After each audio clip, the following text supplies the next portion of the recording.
Hello everybody, it is Steve, your friendly neighborhood lawn gnome. Welcome back to another video over here on That's Comical. And if you're watching and it happens to be a Wednesday, happy new comic book day. So today we're going to be discussing the long-awaited, even though it's been out for a while, long-anticipated, even though it's been out for a while. I finally had the chance to take some time out of my life to sit down and watch Amazon Prime's Invincible Season 3, the long-awaited third season of this animated phenomenon based on the Robert Kirkman Image comic. So, I have talked about the first two seasons of this show, and now that I have finally managed to sit through the entirety of the third season, I can give you guys my honest thoughts. And I think this may be the first time that I ever actually came to this kind of a conclusion about anything in popular culture that I have experienced. The results for Invincible Season 3 are inconclusive. I honestly have no idea how to feel about the third season of Invincible. There could be some factors as if it took a little too long for the show to come to us with its third season. It could be about the fact that because there was such a time gap, I could have had the opportunity to watch the previous two seasons, but just didn't have the time at all to even be able to binge this stuff. I mean, there are so many people that have the ability to binge series these days, and I just do not have that time.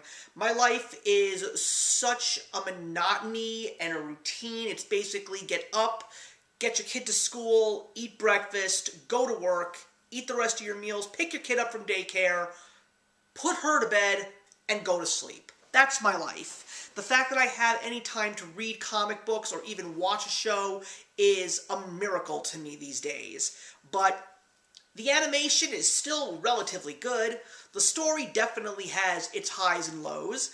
There is some really nice stuff going on in Mark's relationships, in the fact that he and Samantha, aka Adam Eve, finally have decided to show their true feelings to one another and start a relationship.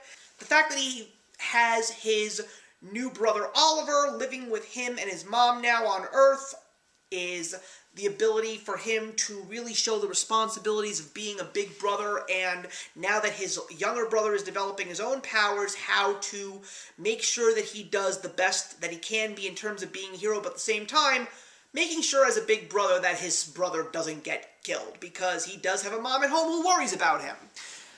And then there's so many other things that take place, and to me, this season was just a simple blur. I know the last two episodes were probably the most exciting, but then when the show ends its third season, I basically said, what was the point?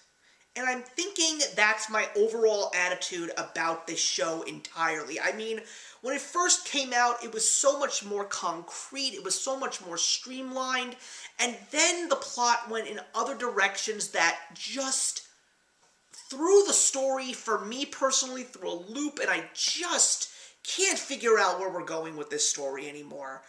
And I've got to be honest, I'm not watching Season 4. I think I'm officially done with this show because I just can't seem to find a true bond with it. I don't really latch on to any of the characters.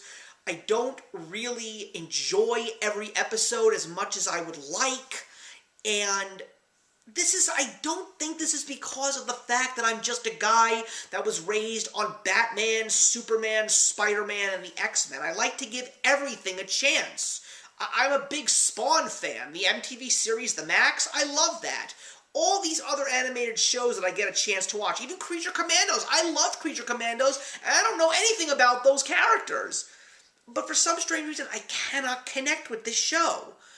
And I'm really upset about that. I really am. I don't know if I will watch Season 4 at this point, but right now, all signs are pointing to no, and I have no intentions to rewatch this series from the beginning to see if there's anything that could possibly redeem this show for me. Maybe it's just not for me. I don't know. But I'm just not 100% on board with Invincible, and I gotta be honest, it sucks. It royally, royally sucks. But Please don't come at me with hate, guys. I'm just being perfectly honest. The show, I know people love it. People think it's wonderful. I'd love to have a conversation with you guys and really hear your thoughts about what's going on in this show that makes it so great. But those are my thoughts on Invincible Season 3, guys. Leave a message in the box below, and I will see you in the next one.